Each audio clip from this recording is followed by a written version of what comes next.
World health organisation ప్రపంచ ఆరోగ్య సంస్థ ఒక రిపోర్ట్ ఇచ్చింది. ప్రపంచంలోనే మొట్టమొదటిసారిగా డ్రౌనింగ్ ప్రివెన్షన్ సంబంధించిన రిపోర్ట్. అసలు డ్రౌనింగ్ ప్రివెన్షన్ అంటే ఏంటి? లిక్విడ్‌లో అంటే ఏదైనా వాటర్ కావచ్చు, లేదా ఇతర లిక్విడ్ కావచ్చు. మనుషులు దానిలో పడిపోయి ఊపిరాడక చనిపోతే దాన్నే డెత్ రిలేటెడ్ టు డ్రౌనింగ్ అంటారు. మునకతో కూడిన చావనమాట. కొన్ని సందర్భాల్లో నీళ్ళలో పడిపోతుంటారు పెద్ద పెద్ద చెరువుల్లో. కొన్నిసార్లు బోల్తా పడి పడిపోతుంటారు, చనిపోతుంటారు. లేదా చిన్న చిన్న పిల్లలు సాంబార్‌లో గానీ, పాలల్లో గానీ పడిపోతుంటారు. ఇవన్నీ కూడా డ్రౌనింగ్ రిలేటెడ్ డెత్స్ అన్నమాట. ఈ డ్రౌనింగ్ రిలేటెడ్ డెత్స్ అన్నీ కూడా ఎక్కువగా ప్రపంచంలో సౌత్ ఈస్ట్ ఏషియాలో జరుగుతున్నాయంట. ముఖ్యంగా చిన్న పిల్లలు వల్నరబుల్ పాపులేషనే ఎక్కువ ఇలా మునకకు గురై చనిపోతున్నారంట.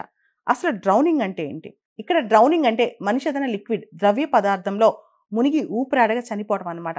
రెస్పిరేటరీ ఇంపైర్మెంట్ వచ్చి మనిషి చనిపోవటం అన్నమాట. జనరల్‌గా ఎక్కువ మంది పిల్లలు చనిపోతుంటారు. ప్రపంచవ్యాప్తంగా డ్రౌనింగ్ రిలేటెడ్ డెత్స్ చూసుకుంటే గనక ఏడాదికి దాదాపు 3,00,000 అవుతున్నాయి. 2021 డేటా ప్రకారం ఏడాదికి 3,00,000 అయినాయి. ప్రతి గంటకి దాదాపు 30 మంది మునిగి చనిపోతున్నారంట ప్రపంచవ్యాప్తంగా. మొత్తం ప్రపంచవ్యాప్తంగా అయ్యే ఈ మునక చావుల్లో, లిక్విడ్‌లో పడిపోయి చనిపోవటంలో దీనిలో ఎక్కువగా సౌత్ ఈస్ట్ ఏషియన్ నేషన్ దేశాల్లోనే ఎక్కువ చనిపోతున్నారంట. దాదాపు 83,000 ఫెటాలిటీస్ అనేవి సౌత్ ఈస్ట్ ఏషియన్ నేషన్‌లోనే జరుగుతున్నాయి. అంటే ప్రపంచవ్యాప్తంగా జరిగిన ఈ డ్రౌనింగ్ రిలేటెడ్ డెత్స్‌లో దాదాపు 30% సౌత్ ఈస్ట్ ఏషియన్ నేషన్‌లో జరుగుతున్నాయి. పిల్లల్లో ఈ డ్రౌనింగ్ రిలేటెడ్ డెత్స్ అంటే లిక్విడ్‌లో పడిపోయి పొరపాటున చనిపోవడం అనేది జరుగుతుందంట ఎక్కువగా. ముఖ్యంగా 5 ఏళ్ల నుంచి 14 ఏళ్లలోపు బాలబాలికల్లో ఈ third most important cause of death అంట. అదే విధంగా ఒక సంవత్సరం నుంచి 4 ఏళ్ల మధ్య ఉన్న పిల్లల్లో ఇది fourth leading cause of death అంట. ఇక్కడ వరల్డ్ హెల్త్ ఆర్గనైజేషన్ ఇచ్చిన డేటా ప్రకారం సౌత్ ఈస్ట్ ఏషియన్ నేషన్స్‌లో 14 ఏళ్లలోపు వయసున్న వాళ్ళు దాదాపు 43% మంది చనిపోతున్నారంట డ్రౌనింగ్ రిలేటెడ్ డెత్స్‌లో. అంటే మొత్తం సౌత్ ఈస్ట్ ఏషియన్ నేషన్స్‌లో డ్రౌనింగ్ రిలేటెడ్ డెత్స్‌లో పిల్లలే ఎక్కువ మంది ఉన్నారు. 14 సంవత్సరాల లోపు వాళ్ళే దాదాపు 43% మంది ఉన్నారంట. అంటే ప్రతి గంటకి ప్రపంచంలో 30 మంది చనిపోతున్నారు.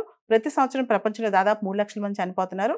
అదే విధంగా మనం గమనిస్తే సౌత్ ఈస్ట్ ఏషియన్ నేషన్స్‌లో 83,000 మంది చనిపోయారంట. మొత్తం మీద ప్రతి సంవత్సరం ఆల్మోస్ట్ చనిపోతున్నారు ఈ డ్రౌనింగ్ రిలేటెడ్ డెత్స్‌లో. ఈ డ్రౌనింగ్ రిలేటెడ్ డెత్స్ సంబంధించి 92% ఎక్కువగా లో income countries, middle income countries. Rich కంట్రీస్‌లో ఎక్కువ ఈ మునక రిలేటెడ్ చావులు ఎక్కువ లేవన్నమాట. పేద దేశాలు కొంచెం కొంచెం ఇప్పుడిప్పుడే అభివృద్ధి చెందుతున్న దేశాలు. ఎక్కువగా ఈ దేశాల్లోనే మనుషులు పిల్లలు కానీ, నీళ్ళలో కానీ, లిక్విడ్స్‌లో కానీ పడి చనిపోవడం అన్నమాట. ప్రపంచ ఆరోగ్య సంస్థ మొట్టమొదటిసారిగా రిలీజ్ చేసిన ఈ స్టేటస్ ఆఫ్ డ్రౌనింగ్ ప్రివెన్షన్ ఈ రిపోర్ట్ ప్రకారం చూస్తే గనక రిస్క్ ఫ్యాక్టర్స్ ఎవరెవరు ఎక్కడెక్కడ ఏ సందర్భాల్లో ఈ risk factor drowning related death risk ఎవరెవరు ఫేస్ చేస్తున్నారంటే చిల్డ్రన్, యంగ్ అడల్ట్స్ ఎక్కువ మంది. జెండర్ ప్రకారం చూస్తే ఎక్కువ మంది మేల్స్ ఎఫెక్ట్ అవుతున్నారంట. ఈ డ్రౌనింగ్‌కి సంబంధించి ఎక్కువ మంది హాస్పిటలైజ్ కూడా అవుతున్నారంట. తర్వాత పేదలు, సమాజంలో దిగువ స్థాయిలో ఉన్న వాళ్ళు ఎక్కువ మంది ఈ డ్రౌనింగ్ రిలేటెడ్ డెత్స్‌కి గురవుతున్నారంట. ముఖ్యంగా మత్స్యకారులు, కమర్షియల్ ఫిషింగ్, సస్టైనబుల్ ఫిషింగ్ దీనికి సంబంధించి రిలేటెడ్ యాక్టివిటీస్ చేసేవాళ్ళు ఎక్కువ మంది ఇలాంటి చావులకు గురవుతున్నారంట. కొన్ని ప్రత్యేకమైన వాతావరణ మార్పు అంశాలు కూడా ఈ డ్రౌనింగ్ రిలేటెడ్ డెత్స్‌కి కారణమవుతున్నాయి. ముఖ్యంగా ఫ్లడ్స్ కానీ, హీట్ వేవ్స్ కానీ ఇవి కూడా కొంత కారకాలే అవుతున్నాయి అంటున్నారు.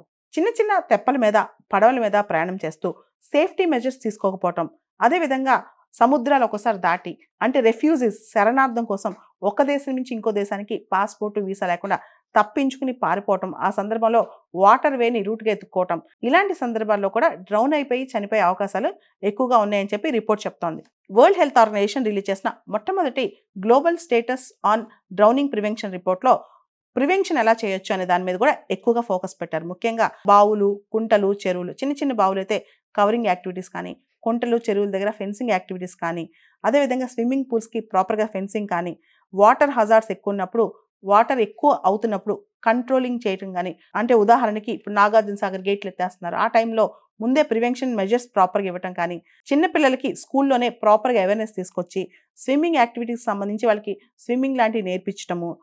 అలానే వాటర్ రిలేటెడ్ యాక్టివిటీస్ చేసేటప్పుడు రెస్క్యూ స్కిల్స్ నేర్పించడము, వాళ్ళు ప్రొటెక్షన్ ఎలా చేసుకోవాలో ఆ స్కిల్స్ నేర్పించడము. ఇవన్నీ కూడా ఉంటే వాటర్ రిలేటెడ్ హజార్డ్స్ అనేవి తప్పించుకోవచ్చు. అదేవిధంగా డ్రౌనింగ్ రిలేటెడ్ డెత్స్ అనేవి తప్పించుకోవచ్చు అని చెప్పి వరల్డ్ హెల్త్ ఆర్గనైజేషన్ వాళ్ళు చెప్తున్నారు. ముఖ్యంగా community based approach, supervisory child care అనేది చాలా ఇంపార్టెంట్ అని కూడా అంటున్నారనమాట. ముఖ్యంగా చైల్డ్ కేర్‌లో పిల్లల్ని అలా వదిలేస్తే వాళ్ళు ఏ బకెట్‌లోకో లేకపోతే చెరువులోకో, కుంటలోకి వెళ్లి పడిపోతారు. అలా కాకుండా పిల్లలకి ట్రైనింగ్ ఇవ్వాలి ప్రాపర్‌గా. చిన్న పిల్లలైతే ఖచ్చితంగా వాళ్ళ పక్కన సూపర్విజన్ ఉండాలని చెప్పి కూడా WHO రిపోర్ట్ చెప్తోంది.